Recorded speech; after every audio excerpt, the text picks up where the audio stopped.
Welcome to Breaking Barriers. You know your path. We know the obstacles, and we can teach you how to tear them down. And now your host, CEO and founder of Adapting Social, John Vigero. Everybody, welcome back to Breaking Barriers with me, as always, my lovely host, Megan. How are you today, Meg? I'm doing great, thanks. You ready to get this? Absolutely. It's an exciting day. We have with us Jeremy Norrie, and this man right here is the director and producer of Sky Island Storytelling, is also a writer, and the list goes on. There's 8 awards that you have won, 18 nominations, and you are most known for documentaries such as The Other Side of the Ring, and Why We Fight, and other films are strange phenomenons like Alien vs. Bigfoot, and I Want to Believe, as well as Don't Call Me Bigfoot. So you're busy, you're doing a lot of stuff there, Jeremy. I'm excited to pick that brain of yours today, and to get into the creative mindset behind all these awesome films that you have here. But for people out there, outside of what I already said, how did you even get to this point? What's the story of Jeremy? How did this all even start? Yeah.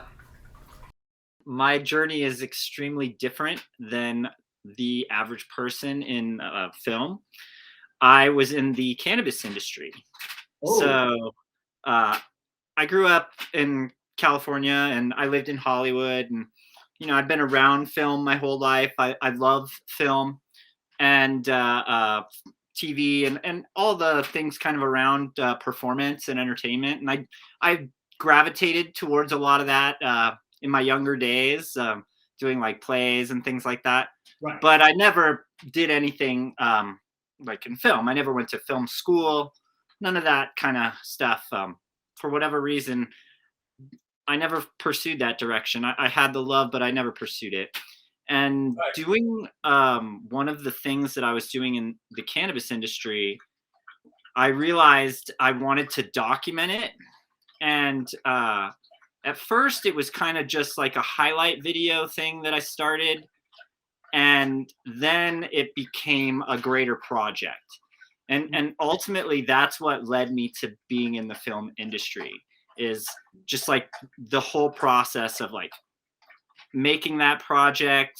And the person that was helping me, they had experience in filming and doing videos and stuff like that, but they've never made like a documentary film either. So it was a learning experience for both of us. And they had a lot more film, and they made a great thing. The quality was good.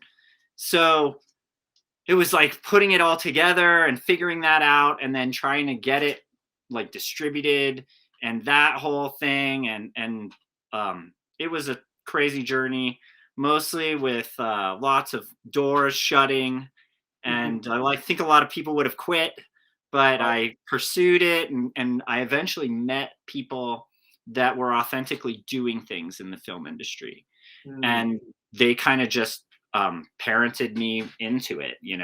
I did a couple other projects, and then I met this person that I do all the films with, basically. And he had a lot of prior experience, and also he was doing like horror films. So he was transitioning out of that into doing documentaries. So we're both kind of new to documentaries, even though he has a lot of prior film experience. And that's how we're doing it now. So first off, congratulations on manifesting and overcoming, obviously, the no's and the rejections and all that shit. And I'm sure, obviously, you got a million different, thoughts in your head at those times, like, is this for me or whatever, but you kept pushing. I want to unpack that, because I think that a lot of people listening, whether they want to be a director, a producer, or an entrepreneur, they look at, what people are saying. And I always say that a lot of times people bestow their own insecurities, their own limiting beliefs on other people because they don't think certain things are achievable, right? Mm-hmm. And I think that's the challenge where people get held up in life, is that they let outside, essentially outside influence how you drive your fucking life, which is an issue, right? So I love that, obviously, you kept pushing through. And then a second thing I want to download for people who are still trying to get out there and make moves is finding a mentor / model. And I think that's so important, where somebody who's already been through it can show you the right way, and give you, because you were willing, able, sound mind, let's fucking get it. And so you just need somebody to put you in the right area, the right direction. And obviously, boom, here we are today. So congrats on that. We have so many questions. We have a bunch of questions actually in the 24 hours that this was set up in. We have some fans that want to ask questions too.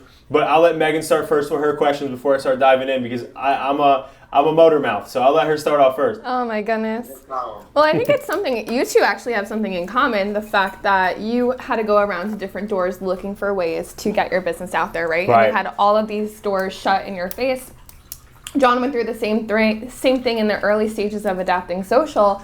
And I think there's a certain type of motivation that has to come with that experience, right? Because especially like you had mentioned, a lot of people might have quit. You have to keep other people motivated while you're trying to motivate yourself, and people are telling you no. So, what was that experience like, and how did you keep people motivated who are working with you as you're trying to navigate this entirely new industry? Well, a lot of it is on yourself, right? And for my particular situation, it was just everybody basically kind of put it on my shoulders. We got the project completed. I was able to pay for everything. So there wasn't the money factor with anyone where I owed money. And that a lot of times is a huge issue in businesses. And for me, even still, I'm able to survive a lot, even though we're not financially successful on all of our projects, right? And that's not a crucial thing where I'm like breaking my deals with my partner or any of that stuff. So money being a factor is crucial for a lot of people. We don't have that issue, and that really, really makes it work. One of the other things is that personality-wise, I was able to connect with this person who is grandfathering me in, and he absolutely opened all the doors for me to where all the things that I'm doing would not be possible without him. Oh, my dogs are starting to get... That's okay. Oh, don't worry. They can join the podcast too. Yeah, you're absolutely right with everything that you were saying. And yeah, it's me motivating people was kind of just keeping the projects going, my partner can kind of get frustrated sometimes where he'll be like, I don't think there's anything here. And I definitely help him and encourage him to keep going. And some of our most successful projects have been projects that we almost threw out. So it's a learning experience for us too, where like that happens. And even for him, knowing all these things in the film industry, and then being willing to break the rules, and then putting out a project that's successful, against the odds. And that's a really cool thing that I don't think would really work if I had a different partner that like wouldn't do those sort of things. So yeah, it's a really awesome journey. Yeah, you got to be agile, right? You got to be able to move and be a little nimble in moments like that. And I watched this one film on Netflix, and it's called The Movies That Made Us. And it's essentially the back end producing and like on set and like the issues and almost the failures. And one that like really hit home was like Home Alone.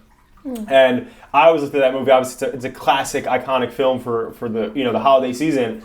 And when I watched this, I didn't realize that like nobody wanted it at first, and then they almost failed, and almost like wound up shutting down shop, and like there's so many things that happen behind the scene, and it's so crazy, like just being the audience, how we don't know what you go through, right? And we don't know what's going on out there. We just see this like, in our opinion, great or perfectly executed film, and it's like what happened to get the film to that point, which is wild, Absolutely, and that I've seen that series, and it's really awesome.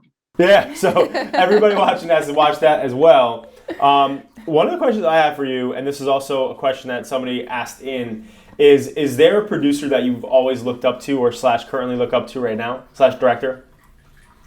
I mean, director-wise, there's I've had a few favorites. So I'm not entirely sure I'm pronouncing his last name correctly because I think he's French. Gaspar Noé.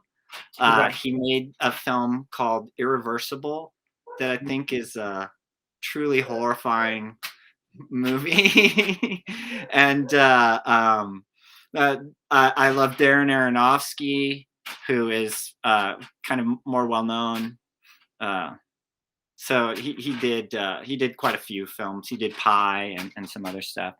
So I like those directors that are odd, but I like the traditional directors too. You know, like James Cameron. I think a lot of his movies are great, and Spielberg, and you know, I'd love to do anything on like that they even just saw and thought was good. You know, right?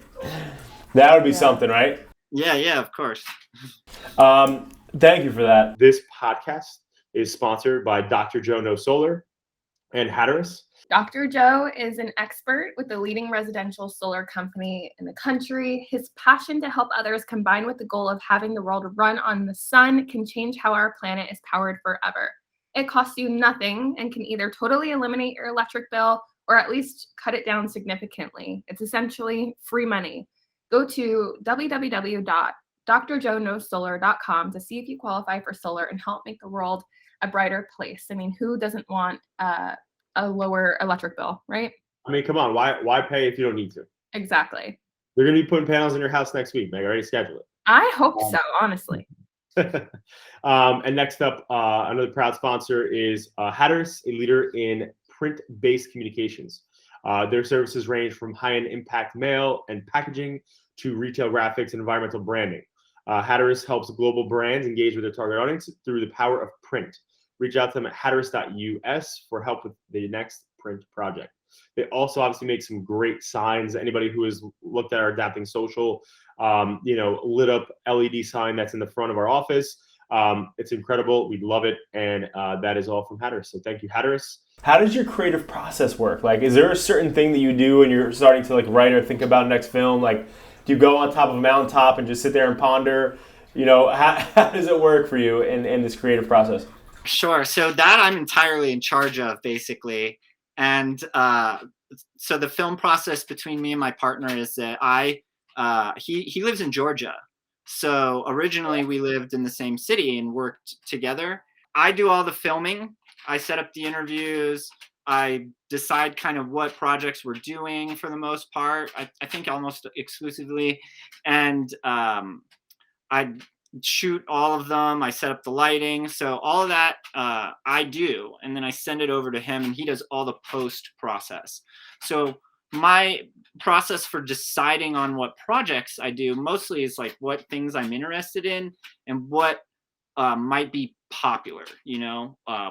Sometimes it's a project that kind of comes to me. Like we have a project right now that's called AHA's. It's the African American Humor Awards.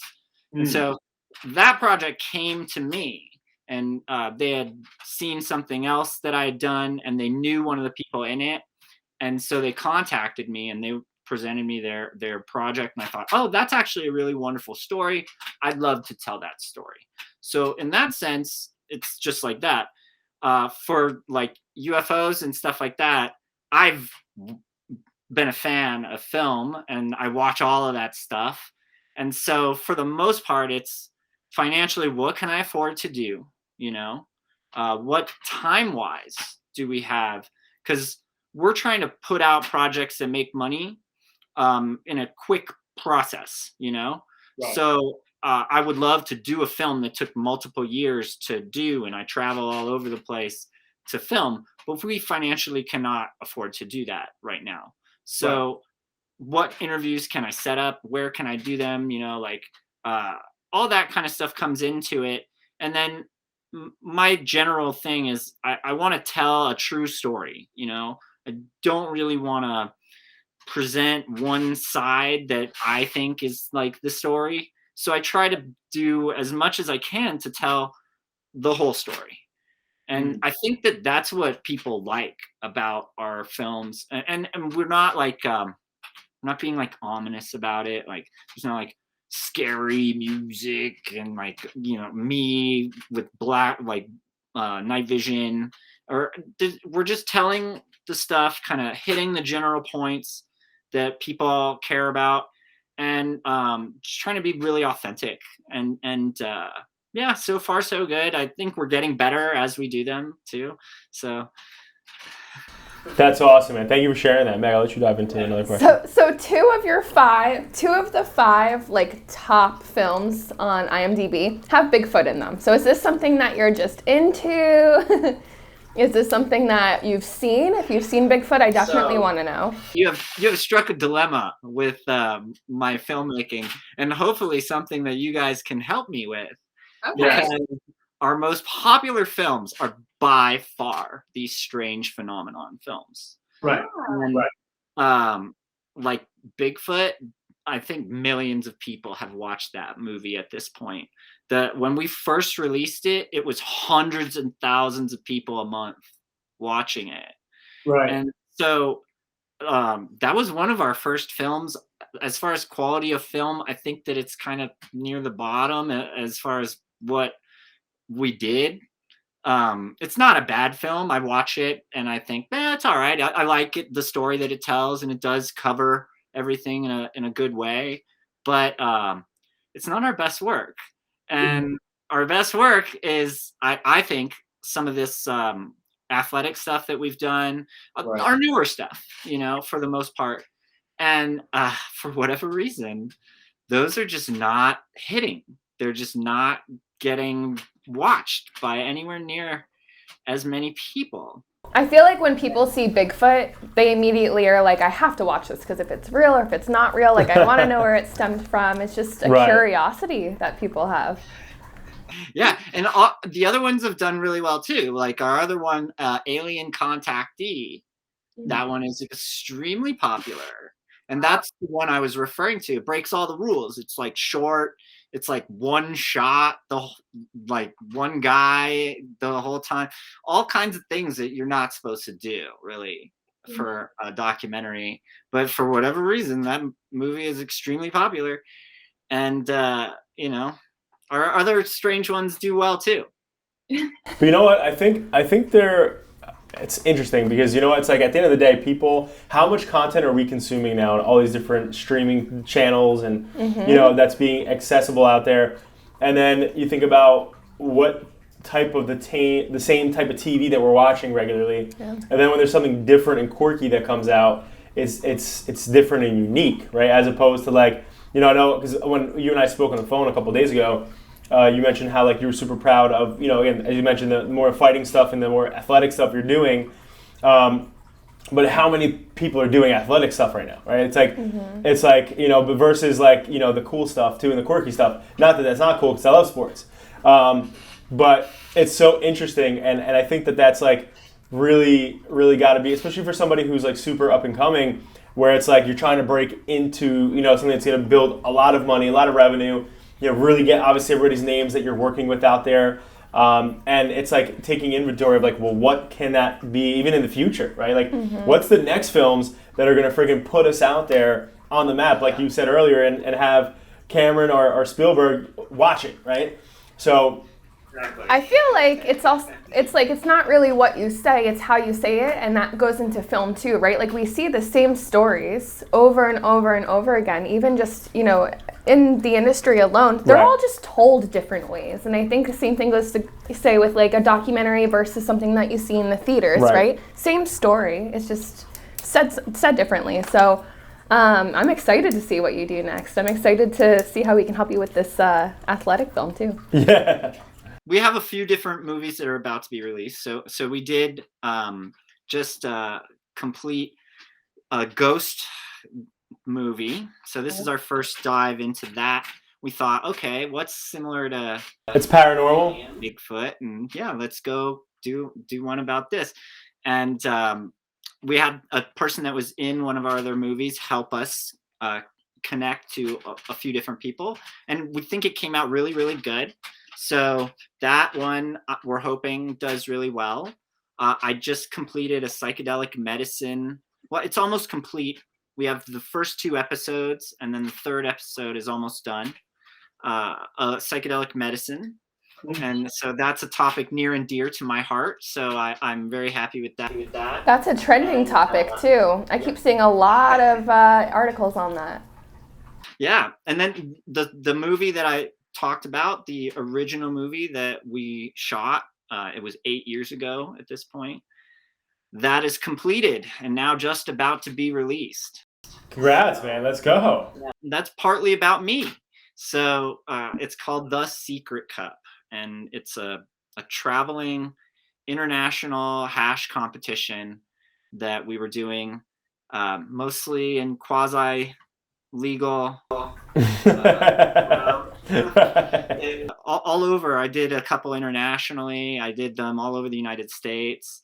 And it was really groundbreaking for the cannabis industry. So we were able to document that and finally tell that story. So yeah, I'm really happy with that. I hope that it comes out and does as well with people.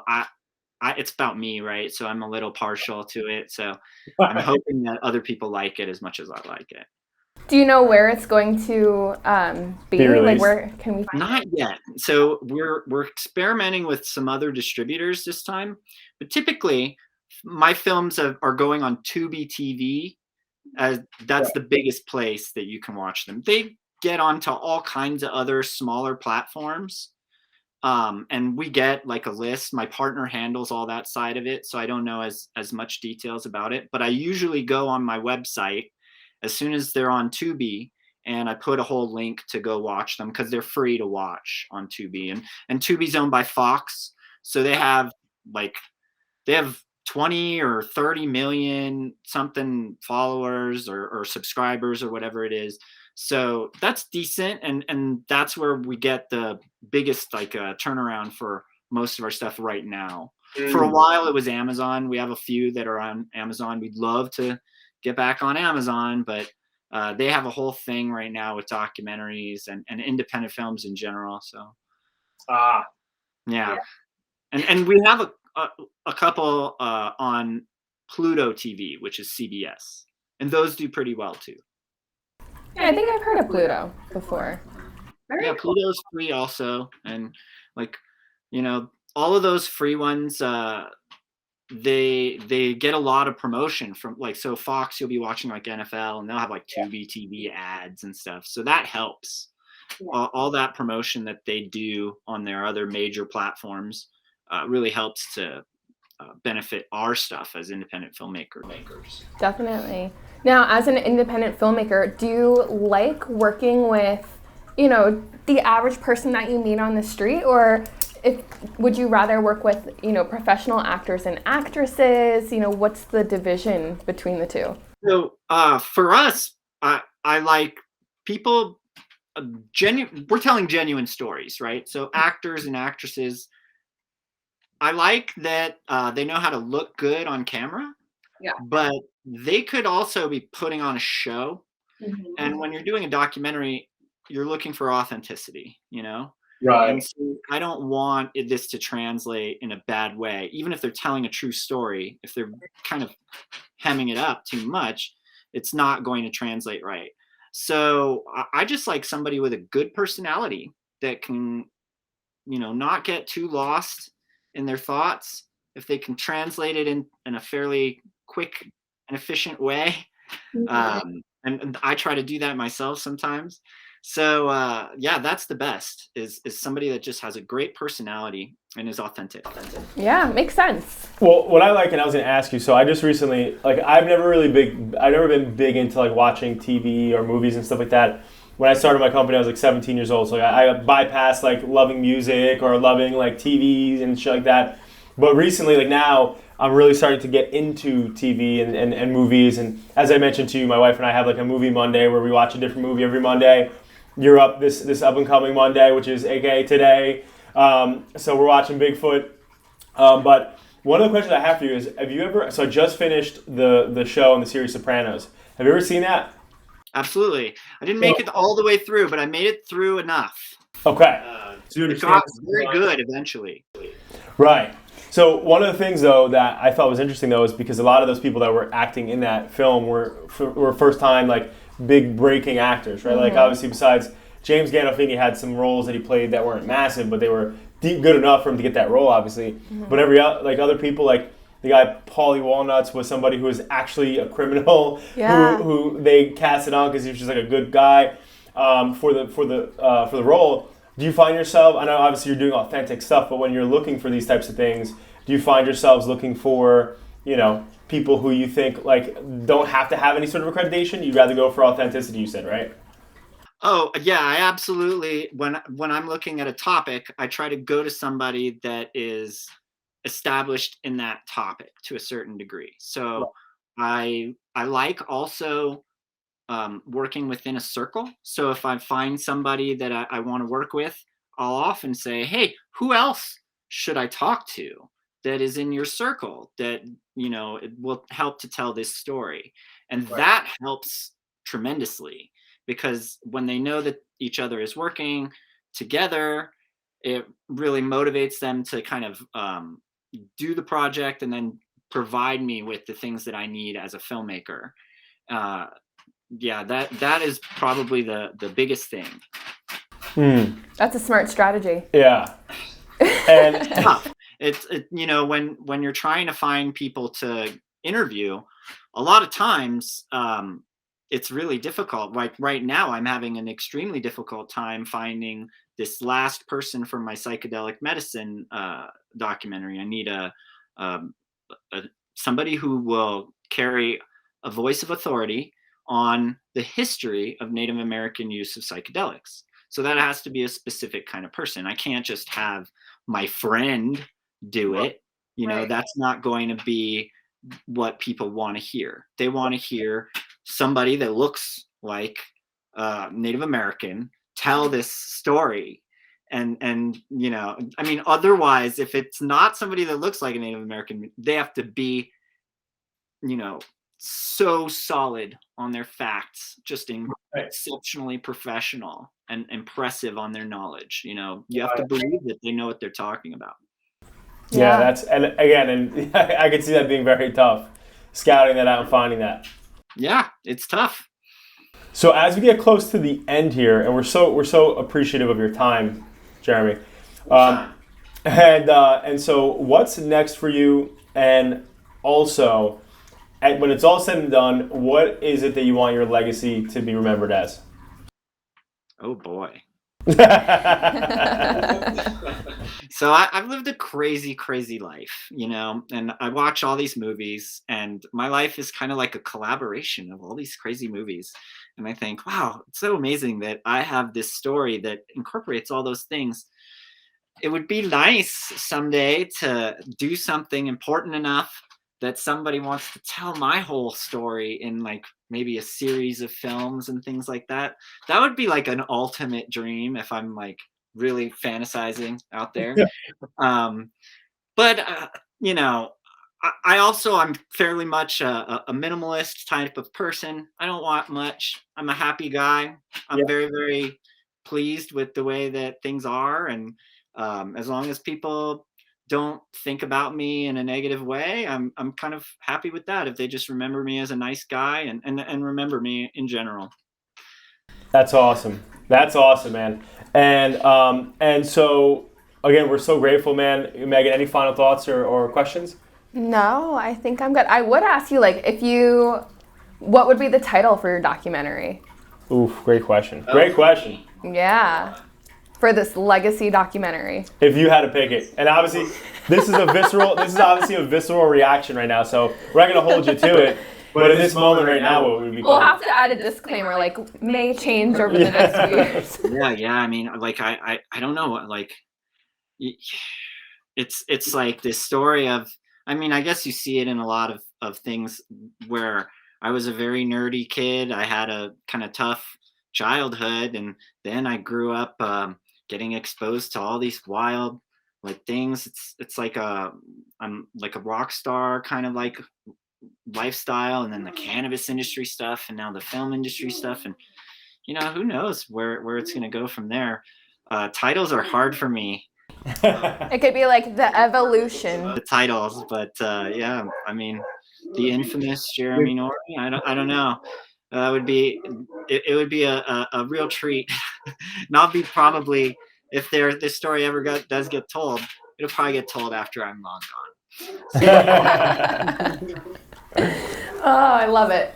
Well, Jeremy, for people that I'm happy to back anytime and talk about any one of my film topics, because people like to get real deep into some of those things, like the mindfulness stuff or the cannabis stuff, and I can be a resource of information on all those things, and I'm happy to spread those messages for those people and promote my films as well.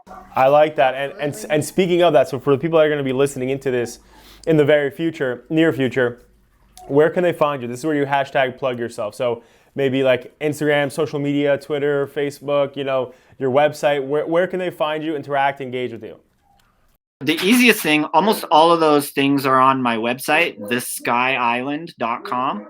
So the Twitter's on there, Instagram's on there, Facebook's on there. But at Sky Island Storytelling is mostly my other stuff. I think Twitter is at Sky Stories. It's a little different. And I have a YouTube channel that is coming soon, which is me making extremely rough, intentionally amateur videos of my life, just doing things. And they're really short, like van lifestyle videos.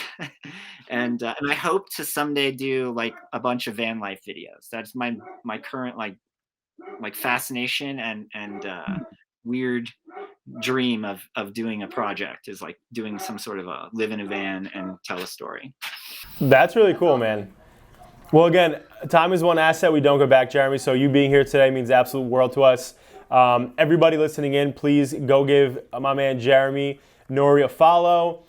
Check him out online, and I'm sure you might even have some collaborators that want to get involved, whether it's cannabis-wise. One other thing. So if you're looking for my movies, you can also just type my name into your search, like Jeremy Norrie, and most of my movies will come up, like on Amazon. Almost all of them, I think, come up. Yeah, I've seen them all come up. Yep, I can testify to that. I've seen all of them on there. So if you Google Jeremy Norrie, boom, there you are, ready to rock and roll. And again, thank you so much, man. Everybody listening in, we appreciate your listenership, and everybody create a great rest of your day.